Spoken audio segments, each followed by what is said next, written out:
Okay, so this video I'm going to be covering the Heathkit model TC-1 tube tester. These are really neat old tube testers. There's a bunch of them you can find on eBay. There's a Heathkit model TC-1 and 2 and 3, and there's a bunch of dash numbers. I don't know, how many there are, but they're all very similar in operation. And it's really good to have one of these guys laying around. The main reason is, when you buy tubes, I don't care if they're new or if they're allegedly new or if they're new old stock or used tubes. You don't just want to put them in your amplifier and turn the damn thing on. If you have an internal short or an open circuit or the filament's not working or any host of things could happen, you could stand a chance of damaging some components in your amplifier, and you don't want to do that. Now, this tube tester is not sophisticated enough to give you the transconductance of the tube or the mu or anything like that, but don't worry about that. We just want to know that the thing is working and it's not shorted out. If you want to measure those parameters of tubes, you can do that in other ways. Real simple circuits you can create to do that. But at least test all tubes for shorts and such before you put them in your amplifier, and even new ones. You can't even trust a new tube, especially given where some of these things are made. Who knows? So something like this, a couple $100, $150 or less. This one happened to be $60 on eBay, and it works. And so I'm going to cover how this thing works and run through a test of a 12AX7 tube, and just to show you that the tube is good and how to operate all these little buttons. And it's really quite easy. So just to get started, one of the things, and if I can't get it, I'm going to try to. One of the things as a preliminary is you have to understand what's on this little roll chart right here. And this is a little roll chart, and it's a listing of all the tubes that this will test. Now, actually, this particular tube tester was made in the early 50s, and Heathkit designed these things to be adaptable to test tubes that were developed and manufactured actually in the future. So Heathkit continually updated the tubes that this would test. So what I did is I happened to have some tubes, 7591s, that are not on this roll chart, but you just go to the internet and look for updated roll charts for later models of these tube testers, and they tell you how to test those tubes given the same settings and controls you already have on this one. So if you can't find the tube you want on the roll chart, doesn't mean this tester won't test it. Just get a later version of a manual for a later tube tester or a later version of the roll chart. All right, now as a preliminary matter to understand how, as I go through how this thing works, and I'm going to have to zoom in here, or not zoom in, but try to get a close-up, if I can, of a 12AX7. Hold on a second, where'd my AX7 go? There we go. So there's our 12AX7. Let me get a little pointer here. And gosh, I hope this comes through.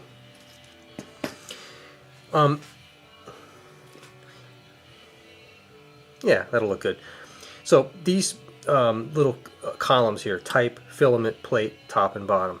The type refers to this little knob down here. It says type, and you have types 1 through 4. So when you pick your tube, we know that we need to set this for type 1. And I'm doing all this with the machine off right now. You don't want to have this on yet. The filament tells us the filament voltage. In this case, it's 6.3. And so over here we have our little filament dial. And we have a nice little setting for 6.3. How convenient. And then we go to the plate. And in this case, the plate is going to go to 20. guessing that's milliamperes. And so we're going to set our plate to 20. Now, here's the key right here, top and bottom. What do these things mean? Well, without getting into the technical aspect of what they mean, but these basically refer to these switches down here, and these are switches that they're all centered right now, but each of these switches can be switched to the bottom position or the top position, and they're all lettered. And this is going to be used for various tests for shorts and opens and such. And we start out with them all in the center position, and you'll note that we have our letters here, A and B, for the top, and then for the bottom some additional letters C, D, and E. And you have to note that there are some letters that are bolded, like in this case D and E are in bold. So A and B on the top are not bolded, C on the bottom is not bolded, and D and E are bolded. That becomes important as you go through some of these tests. So first thing we do is go to our top, and A and B refer to the switches that need to be in the top position. So boom, boom, there they are. Bottom, C, D, and E. These will go to the bottom positions.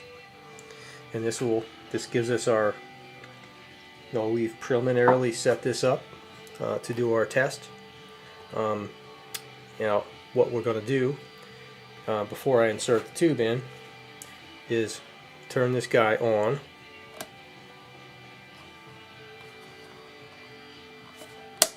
There we go. There's a little power switch up there. It's a little fussy. And we're supposed to set the line voltage to null it out. And right now, there we go.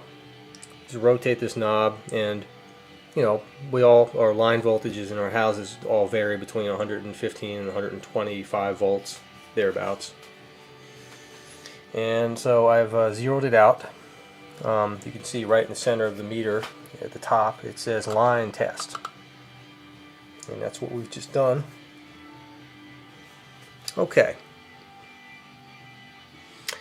now I'm going to hit pause for a second and go grab a tube and then run through the testing procedures for the 12AX7.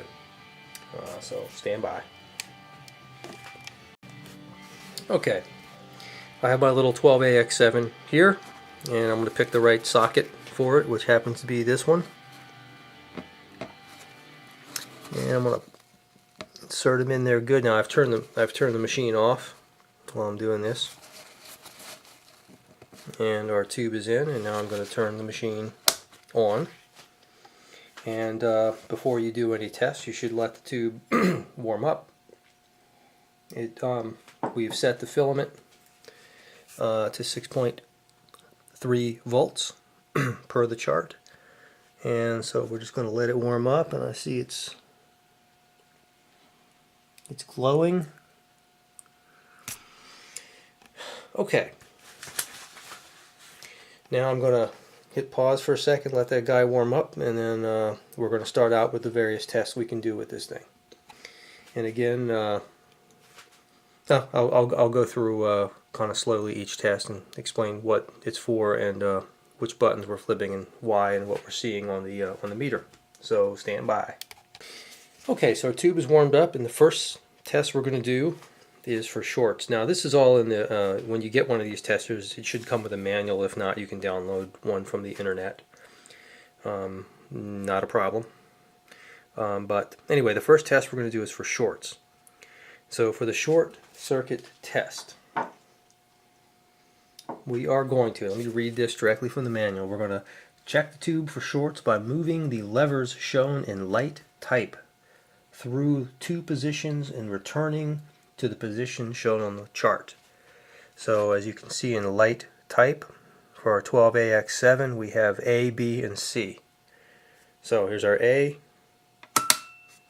and if there was a short, that little light right there that says short would glow. I know that light works. I've tested it. And so as I move it, there's no light. I'll go to B, move it, return, and I'll go to C. There we go. And no light. And that's it. We've tested it for shorts. Actually, we're testing one half of the tube. A 12AX7 has it's basically 2 tubes built into one bottle, and I'm not going to test the other half on this video, but I'll show you on the chart here. You'll see for 12AX7 there's some parentheses right here, a little paren, and there's 2 rows. The first row is for one of the tubes, and the other is for the other. We're only going to do the top row right now. Alright, so that was shorts. Tube is good, no short circuits. Now we're going to check, and I'll read this from the manual, we're going to check tube for quality test by moving the test slide switch to the test position after allowing sufficient time for the tube to reach operating temperature. If the meter pointer falls within the green scale, the quality is good. So here's our test switch right here, and it's kind of spring loaded, so you pull it down, hold it there, look at the meter, and then when you release it, it pops back up. So I just pulled it down, and we're in the green. I'm going to release, and I'm going to watch the meter as I pull it down again, and we're in the green. So this, despite being a very old tube, is still testing good. Alright, now we're going to test for open elements. We've gotten the important ones out of the way. The shorts are the important and the quality is good, but the open elements, for open elements we hold the test slide switch to the test position, and we move the levers that are in the top position, and only the ones in light type we move them to the bottom and return. And where is it? Satisfactory tube elements are indicated by a change in the meter reading. So I need 2 hands for this, which I don't have a tripod right now, so I'm probably not going to be able to show. But basically, while we hold this guy down, we only have 2 levers in the top position. So while we're holding it down, we move these through their other positions, and we look for a change in the meter reading. A change. And as long as it changes, we don't have any opens.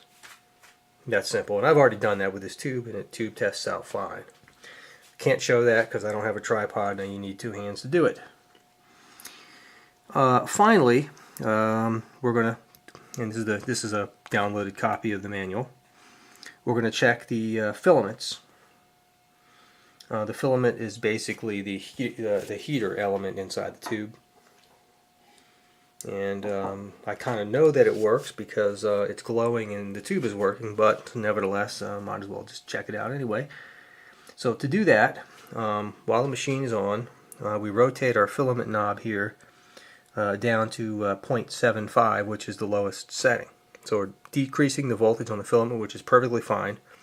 The filament can handle any voltage up to 6.3 and probably beyond that, but 6.3 is the voltage that the filament needs to be at the temperature it needs to be to burn off those electrons and for the tube to operate properly. So we're going to take this down to 0.75, which dramatically reduces the filament voltage and thus the heating. So we're at a minimum voltage there. And now what we do is we move each lever shown in the dark type. So this is why it's important to note that there are bolded letters for designating the switches. In this case, the dark type are the D and the E. And so we where is it? Move the levers shown in dark type through each of the other 2 positions. Okay, sorry about that. I actually had to hit pause there because I heard a noise, and it's like 3 in the morning here, so I had to take my Glock for a walk. Okay, all's well. So, where was I? Filaments. Okay, so move each lever shown in the dark type through each of its other 2 positions. Always move the lever one at a time, never two levers at once, and satisfactory filaments, taps, and internal connections will be shown by a bright glow. So this time, satisfactory connections are going to cause the little short light to glow. So again, move each lever shown in dark type through each of its other two positions. And in this case, D and E are in dark type, so here we go. D, there's our glow. All's well. E, that's D I just did. E, here we go. Boom, looking good. And that's it. There are other, this tube tester will test pilot lights and other new tubes, things like that. But that's, in essence, that's it. This tube tests out well. Now, again, if we just tested 1/2 of a 12AX7, there are actually two tubes built into one bottle, so you would move the chart forward and go to the next row. Again, you can see 12AX7 has a parent right here, and there's another row. The settings are all the same. The type, the filament, the plate, of course, are all the same, but the letters change. And so what I would do is I'd turn the power off and go through and reset everything. And got to go back to our 6.3 right there. I'd start out. Always recommend starting out with these guys. The switch is in the middle, and just going through everything again to make sure everything's straight. Go through our type, our filament, our plate, get all the settings, and then repeat the process. And oh, it's raining heavily here. Okay. So I hope that's helpful. And again, important to note, if you have almost all the common tubes that people use are actually part of the chart, the roll chart here. But I have my Fisher 500B has these 7591 tubes that were not on this chart, so I downloaded a chart from a model TC-3, I think it is, a later model. Which again, the later models have it's all the same settings and that sort of thing. So, and there's that. There it is. And got a bad copy of this thing, but anyway, with this copy, I found my 7591s, and it has all the same type settings, and it tells you what switches, and I managed to do a test with that. So just because your tube is not on the roll chart doesn't mean you can't test it. You just have to find a later version. So hope you all found this helpful, and any questions or comments, feel free to ask. Thanks for watching.